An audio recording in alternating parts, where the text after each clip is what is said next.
और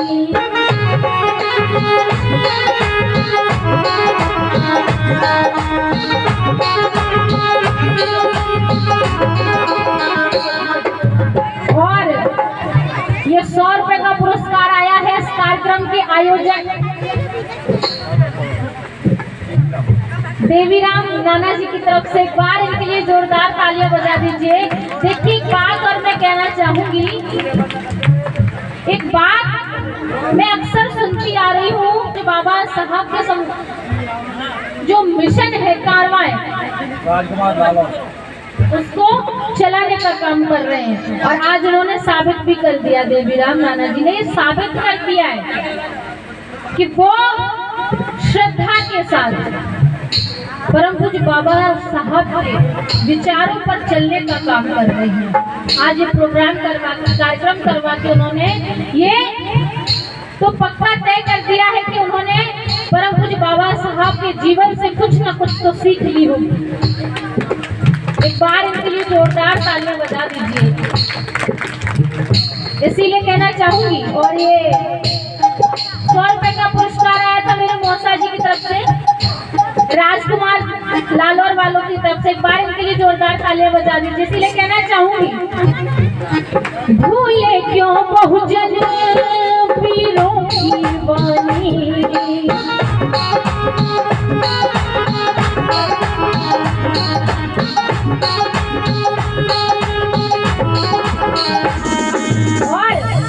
ले लो नजीर अब ऊधम की कहानी,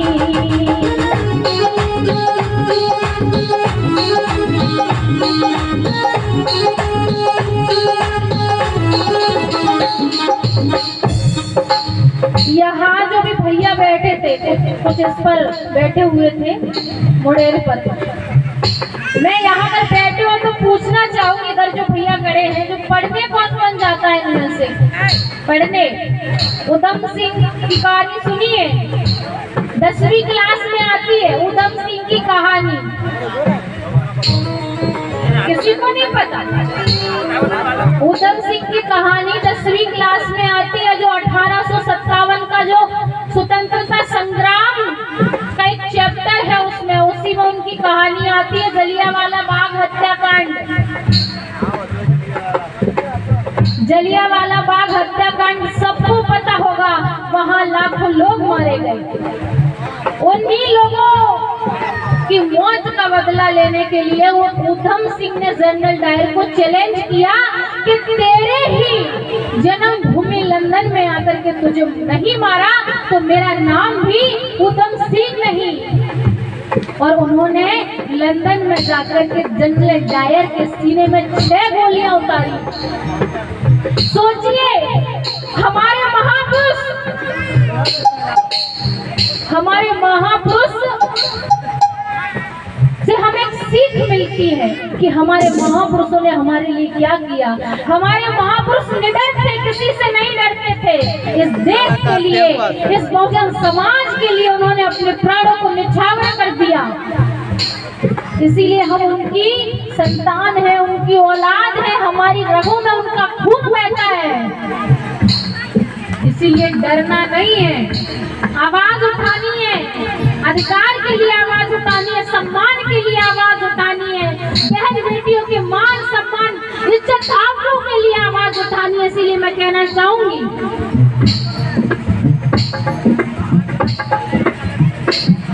भूले क्यों बहुजन पीरों की वाणी,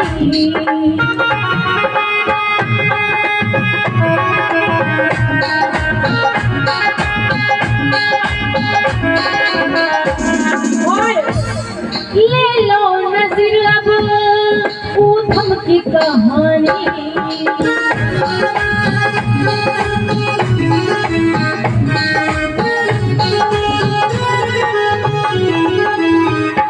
और तू शेर है कोरेगांव का,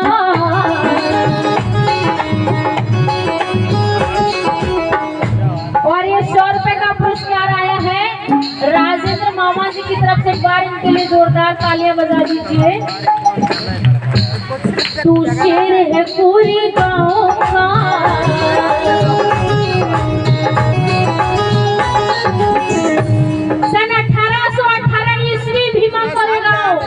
शायद मेरे हिसाब से किसी ने इतिहास पढ़ाई नहीं होगा।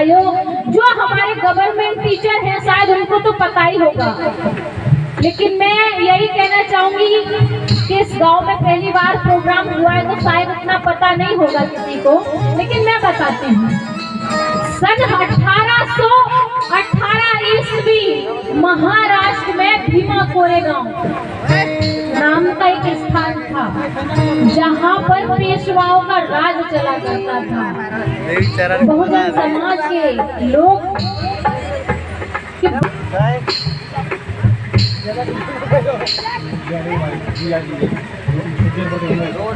और ये 100 रुपए का पुरस्कार आया है उमेश जी सुजनपुर वालों की तरफ से। एक बार इनके लिए जोरदार ताली बजा दीजिए। जब पेशवाओं का अत्याचार जब बढ़ता गया तो वो लोग बहुत परेशान हो गए और उनके अंदर बदला लेना यानी कि अन्याय को खत्म करने का एक संकल्प उन्होंने लिया।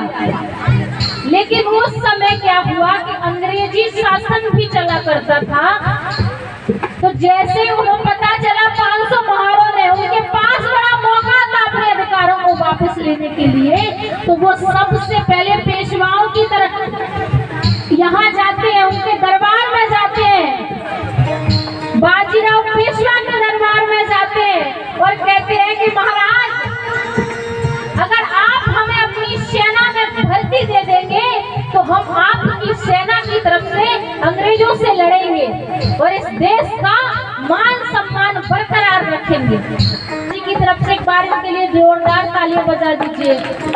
यानी कि बाजीराव पेशवा ने कहा कि अधिकार तो बहुत बड़ी बात हो जाती है, जमीन देना तो बहुत बड़ी बात हो जाती है, जब तुम मेरी तरफ से अगर लड़ोगे और जीत भी गए ना तो तुम्हें सुई की नोक के बराबर भी अधिकार नहीं दिया जाएगा।